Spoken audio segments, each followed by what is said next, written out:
ओम शांति। आज 4 अगस्त 2020 की प्रातः मुरली। पहले सुनते हैं मुरली के कुछ मुख्य पॉइंट्स। बाबा ने कहा, जीसस क्राइस्ट से क्रिश्चियन अक्षर निकला है, बोध से बोधि, इब्राहिम से इस्लामी, वैसे प्रजापिता ब्रह्मा से ब्राह्मण नामी ग्रामी है, आदि देव ब्रह्मा। फिर आगे बाबा ने कहा, ब्राह्मण वो जो ब्रह्मा की संतान हो, वह तो बाप के ऑक्यूपेशन को जानते ही नहीं। भारत में पहले ब्राह्मण ही होते हैं। ब्राह्मणों का है ऊंच तेऊच कुल। कृष्ण के बाप राजा का नाम ही नहीं है। कृष्ण का कितना नाम वाला है। बाप का ऊंच पद नहीं कहेंगे, वो सेकंड क्लास का पद है, जो सिर्फ निमित्त बनते हैं कृष्ण को जन्म देने। फिर आगे बाबा ने कहा, सुखदाता बाप के बच्चे बनकर भी अगर दुख की फीलिंग आती है तो बाप कहते, बच्चे ये तुम्हारा बड़ा कर्म भोग है। जब बाप मिला तो दुख की फीलिंग नहीं आनी चाहिए। जो पुराने कर्म भोग है उसे योग बल से चुकतू करो। अगर योग बल नहीं होगा तो मोचरा खाकर चुकतू करना पड़ेगा। और लास्ट में बाबा ने कहा, अगर कोई विकार में गिरा तो बुद्धि में धारणा नहीं हो सकती। बाबा कहते हैं, तुम ऐसी कड़ी भूल करेंगे तो चकनाचूर हो जाएगा। अच्छा, अब मुरली सुनते हैं विस्तार से। मीठे बच्चे, अकाल मूर्त बाप का बोलता चलता तख्त यह ब्रह्मा है। जब वो ब्रह्मा में आते हैं तब तुम ब्राह्मणों को रचते हैं। प्रश्न, अकलमंद बच्चे किस राज को समझकर ठीक रीति से समझा सकते हैं? उत्तर, ब्रह्मा कौन है और वो ब्रह्मा सो विष्णु कैसे बनते हैं? प्रजापिता ब्रह्मा यहाँ है, वो कोई देवता नहीं। ब्रह्मा ने ही ब्राह्मणों द्वारा ज्ञान यज्ञ रचा है। यह सब राज अकलमंद बच्चे ही समझकर समझा सकते हैं। घोड़े सवार और प्यादे तो इसमें मूंझ जाएंगे। गीत है ओम नमः शिवाय। ओम शांति। भक्ति में महिमा करते हैं एक की, महिमा तो गाते हैं ना, परंतु न उनको जानते हैं न उनके यथार्थ परिचय को जानते हैं। अगर यथार्थ महिमा जानते तो वर्णन जरूर करते। तुम बच्चे जानते हो ऊंच त्योच है भगवान, चित्र मुख्य है उनका। ब्रह्मा की संतान भी होगी ना। तुम सब ब्राह्मण ठहरे। ब्रह्मा को भी ब्राह्मण जानेंगे और कोई नहीं जानते, इसलिए मूंझते हैं। यह ब्रह्मा कैसे हो सकता? ब्रह्मा को दिखाया है सूक्ष्म वतनवासी। अब प्रजापिता सूक्ष्म वतन में हो न सके, वहां रचना होती नहीं। इस पर तुम्हारे साथ बहुत वाद विवाद भी करते हैं। समझाना चाहिए, ब्रह्मा और ब्राह्मण है तो सही ना। जीसस क्राइस्ट से क्रिश्चियन अक्षर निकला है, बोध से बोधि, इब्राहिम से इस्लामी, वैसे प्रजापिता ब्रह्मा से ब्राह्मण नामी ग्रामी है, आदि देव ब्रह्मा। वास्तव में ब्रह्मा को देवता नहीं कह सकते, यह भी रॉन्ग है। ब्राह्मण जो अपने को कहलाते हैं उनसे पूछना चाहिए, ब्राह्मण कहां से आया, यह किसकी रचना है? ब्रह्मा को किसने क्रिएट किया? कभी कोई बता न सके, जानते ही नहीं। यह भी तुम बच्चे जानते हो। शिव बाबा का जो रथ है जिसमें प्रवेश करते हैं, यह है ही वह जो आत्मा कृष्ण प्रिंस बना था। 84 जन्मों के बाद यह ब्रह्मा आकर बने हैं। जन्म पत्री का नाम तो इनका अपना अलग होगा ना, क्योंकि है तो मनुष्य ना। फिर इनमें प्रवेश करने से इनका नाम ब्रह्मा रख देते हैं। यह भी बच्चे जानते हैं। वही ब्रह्मा विष्णु का रूप है, नारायण बनते हैं ना। 84 जन्मों के अंत में भी साधारण रथ है ना। यह शरीर सब आत्माओं के रथ है। अकाल मूर्त का बोलता चलता तख्त है। सिख लोगों ने फिर वो तख्त बना दिया है, उसको अकाल तख्त कहते हैं। यह तो अकाल तख्त शब है। आत्मा सब अकाल मूर्त है। ऊंचते ऊंच भगवान को यह रथ तो चाहिए ना। रथ में प्रवेश हो, बैठ नॉलेज देते हैं, उनको ही नॉलेज फुल कहा जाता है। रचता और रचना के आदि मध्य अंत की नॉलेज देते हैं। नॉलेज फुल का अर्थ कोई अंतर्यामी का जानी जाननहार नहीं है। सर्वव्यापी का अर्थ दूसरा है, जानी जाननहार का अर्थ दूसरा है। मनुष्य तो सबको मिलाकर जो आता है सो कहते जाते हैं। अभी तुम बच्चे जानते हो, हम सब ब्राह्मण ब्रह्मा की औलाद है। हमारा कुल सबसे ऊंच है।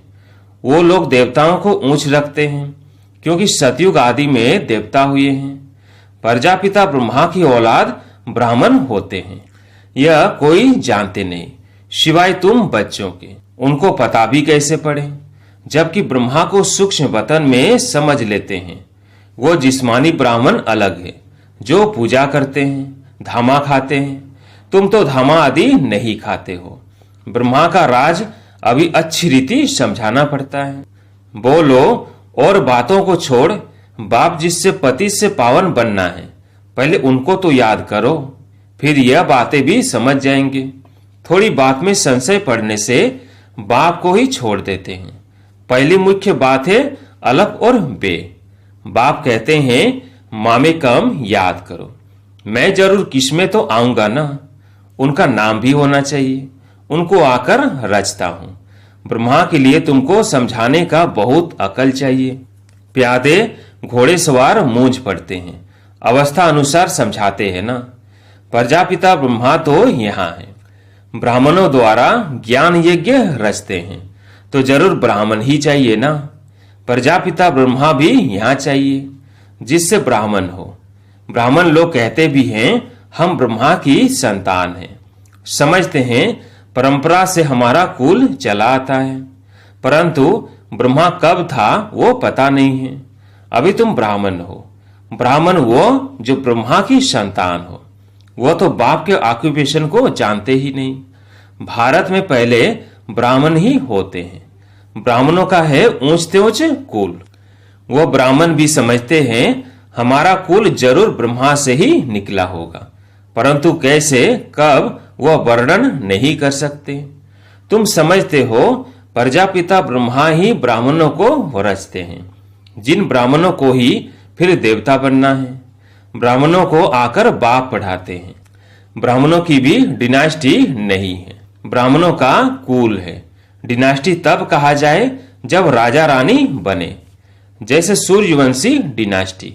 तुम ब्राह्मणों में राजा तो बनते नहीं। वो जो कहते हैं कौरवों और पांडवों का राज्य था, दोनों रॉन्ग है। राजा ही तो दोनों को नहीं है। प्रजा का प्रजा पर राज्य है, उनको राजधानी नहीं कहेंगे, ताज है नहीं।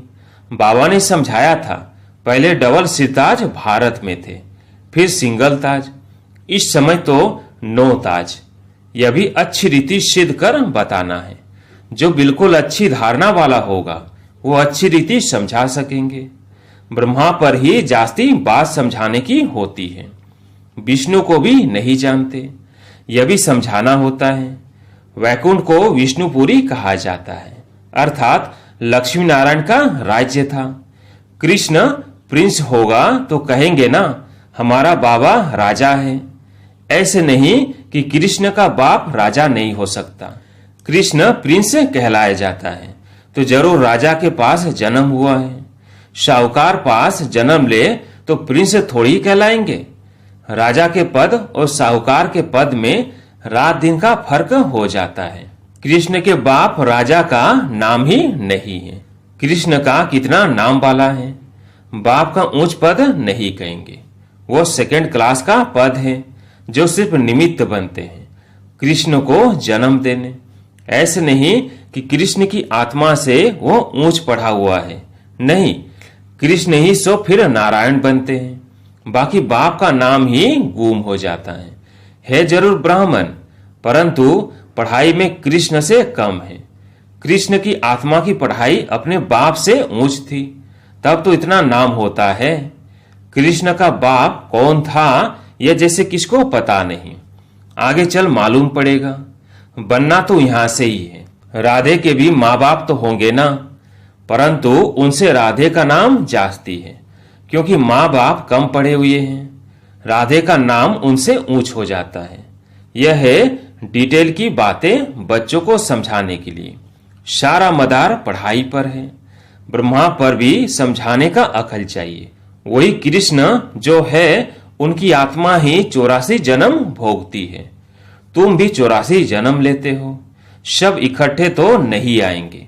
जो पढ़ाई में पहले पहले होते हैं वहां भी वो पहले आएंगे।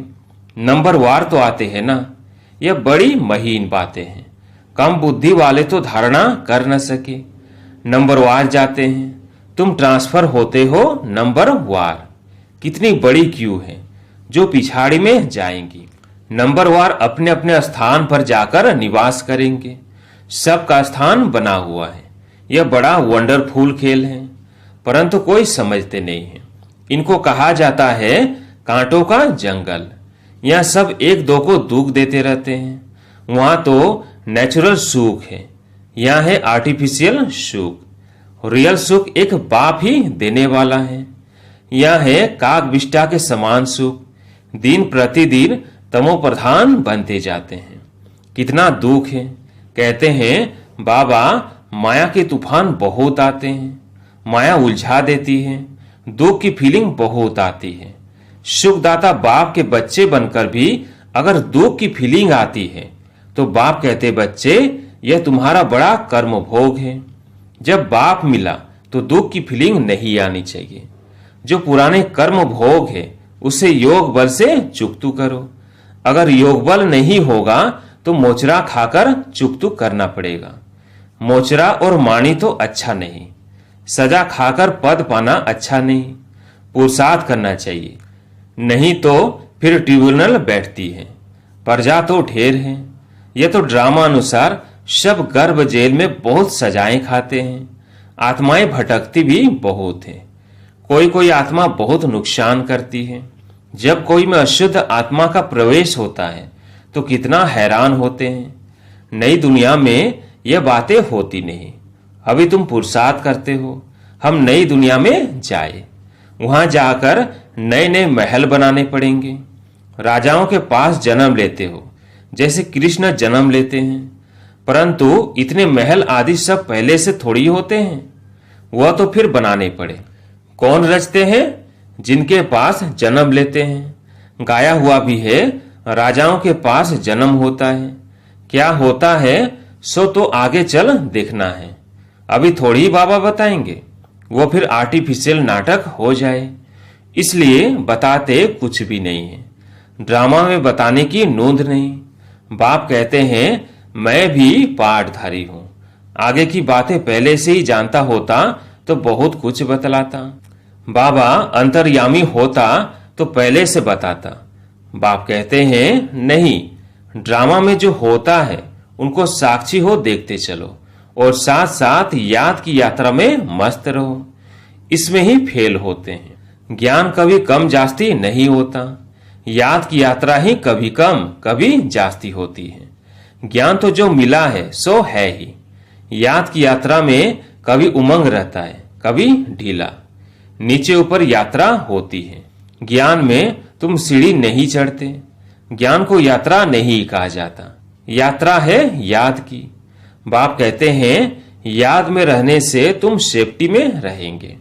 देह अभिमान में आने से तुम बहुत धोखा खाते हो, विकर्म कर देते हो। काम महाशत्रु है, उनमें फेल हो पड़ते हैं। क्रोध आदि को बाबा इतनी बात नहीं करते। ज्ञान से या तो है सेकंड में जीवन मुक्ति, या तो फिर कहते सागर को स्याही बनाओ तो भी पूरा नहीं हो, या तो सिर्फ कहते हैं अलग को याद करो। याद करना किसको कहा जाता ये थोड़ी जानते हैं। कहते हैं कलयुग से हमको सतयुग में ले चलो। पुरानी दुनिया में है दुख। देखते हो बरसात में कितने मकान गिरते रहते हैं, कितने डूब जाते हैं। बरसात आदि या नेचुरल कैलेमिटीज भी होगा। यह सब अचानक होता रहेगा। कुंभकर्ण की नींद में सोए हुए हैं, विनाश के समय जागेंगे, फिर क्या कर सकेंगे, मर जाएंगे। धरती भी जोर से हिलती है। तूफान बरसात आदि सब होता है। बॉम्ब्स भी फेंकते हैं, परंतु यहाँ एडिशन है सिविल और रक्त की नदियां गाई हुई है। यहाँ मारा मारी होती है। एक दो पर केस करते रहते हैं, सो लड़ेंगे भी जरूर। सब है निधन के, तुम हो धनी के। कोई लड़ाई आदि तुमको नहीं करनी है। ब्राह्मण बनने से तुम धनी के बन गए। धनी बाप को या पति को कहते हैं। शिव बाबा तो पतियों का पति है। सगाई हो जाती है तो फिर कहते हैं हम ऐसे पति के साथ कब मिलेगी। आत्मा कहती है शिव बाबा हमारी तो आपसे सगाई हो गई, अब आपसे हम मिले कैसे। कोई तो सच लिखते हैं, कोई तो बहुत छिपाते हैं, सच्चाई से लिखते नहीं कि बाबा हमसे यह भूल हो गई, क्षमा करो। अगर कोई विकार में गिरा तो बुद्धि में धारणा हो नहीं सकता। बाबा कहते हैं तुम ऐसी कड़ी भूल करेंगे तो चकनाचूर हो जाएंगे।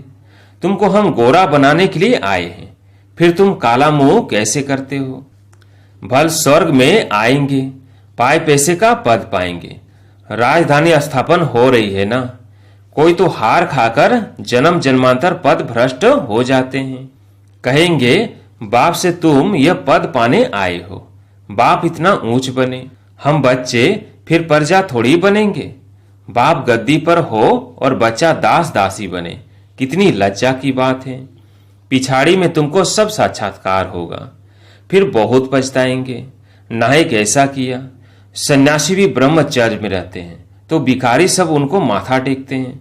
पवित्रता का मान है, किसकी तकदीर में नहीं है तो बाप आकर पढ़ाते फिर भी गफलत करते रहते हैं, याद ही नहीं करते, बहुत विकर्म बन जाते हैं। तुम बच्चों पर अब है बृहस्पति की दशा, इससे ऊंच दशा और कोई होती नहीं। दशाएं चक्र लगाती रहती हैं तुम बच्चों पर। अच्छा, मीठे मीठे सिकिलदे बच्चों प्रति माता पिता बाप दादा का याद प्यार और गुड मॉर्निंग। रूहानी बाप की रूहानी बच्चों को नमस्ते। हम रूहानी बच्चों की रूहानी बाप दादा को याद प्यार गुड मॉर्निंग नमस्ते नमस्ते। धारणा के लिए मुख्य सार।